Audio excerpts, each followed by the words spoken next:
All day long, focus of growing fear. The 40-year-old nuclear plant damaged by the earthquake, its power knocked out. A crucial cooling system disabled with pressure building inside the reactor. Japan declared a state of emergency at the plant, its first ever, and Chris Cuomo is here with that. Chris. We're getting updates right now, Diane, as we're broadcasting. The situation's still far from under control. We're hearing radiation levels inside the plant reached as high as 1,000 times the normal level. So what started as a natural disaster has the potential to become an even more threatening man-made disaster. The Fukushima Daiichi nuclear power plant is one of the largest and oldest nuclear power plants in the world, and now it is in great jeopardy. The immediate crisis period is right now extending over the next 5 to 6 hours, but it takes at least 2 days to cool a reactor down completely. Nuclear plants use the energy from highly radioactive uranium to make electricity. Uranium normally operates at 3,400 degrees. To keep it from getting any hotter, pumps circulate water to cool the uranium core. The problem is, the earthquake and the tsunami combined as a 1-2 punch. Experts believe knocking out the primary and backup water pumps. If there's no water, there's no cooling. Pressure builds, which could trigger a release of radioactive steam into the environment.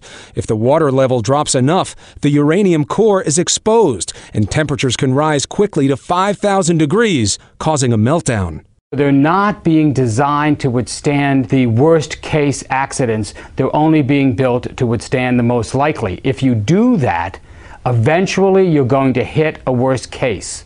And that's what happened today. Please stand by with your doors and windows closed. The only nuclear accident in U.S. history happened in 1979 at 3 Mile Island. A 1-2 punch was again to blame. A broken valve released some radioactive steam, and workers at the plant failed to shut down quickly enough.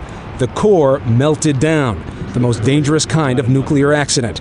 Thankfully, tragedy was avoided because the containment walls remained intact. No significant amount of radioactivity was released from the 3 Mile Island plant.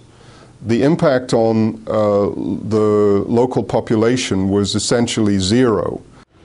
And that was the best case scenario. We do know that right now people are on scene at the plant. They have backup power, Diane, but they haven't reconnected it yet. And now we're hearing they may release some radioactive steam to reduce the pressure there. They say they're going to filter out the radiation, but experts say that's very difficult to do. And of course, it depends which way the wind is blowing, yes, where it hits. But Chris was saying this is still a serious situation. And all day long, physicist Michio Kaku has been following the situation with us. So, Dr. Kaku, at this hour, what do you think of how long it is taking to get those generators back up? This is unusual, the first time in history. And remember, the Japanese reactors are the safest in the world, but they were never designed to handle an 8.9 earthquake. 7.0, 7.5, but not 8.9. And you were showing me the reactor water, the cooling water, is supposed to be about this high above the core, giving it some perspective here. And what happens when it backs up? How quickly does it burn off? Well, when the water levels began to drop and expose the red-hot core of uranium, it hits 5,000 degrees Fahrenheit.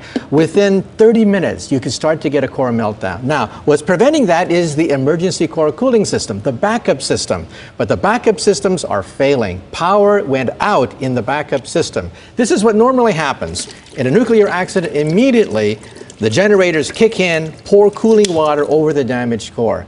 Right now, we're desperately trying to put generators on site. 14 generators have now arrived. They're testing them, they're inserting them, but it's a race against time, because if a secondary earthquake hits, the accident could go to a whole new level. And you were telling me earlier that it's not just one bottle of water they need. They have to keep coming because it burns off and evaporates. That's and I know right. you'll be standing by with us throughout the rest of the evening. Thank you, Dr. Kaku.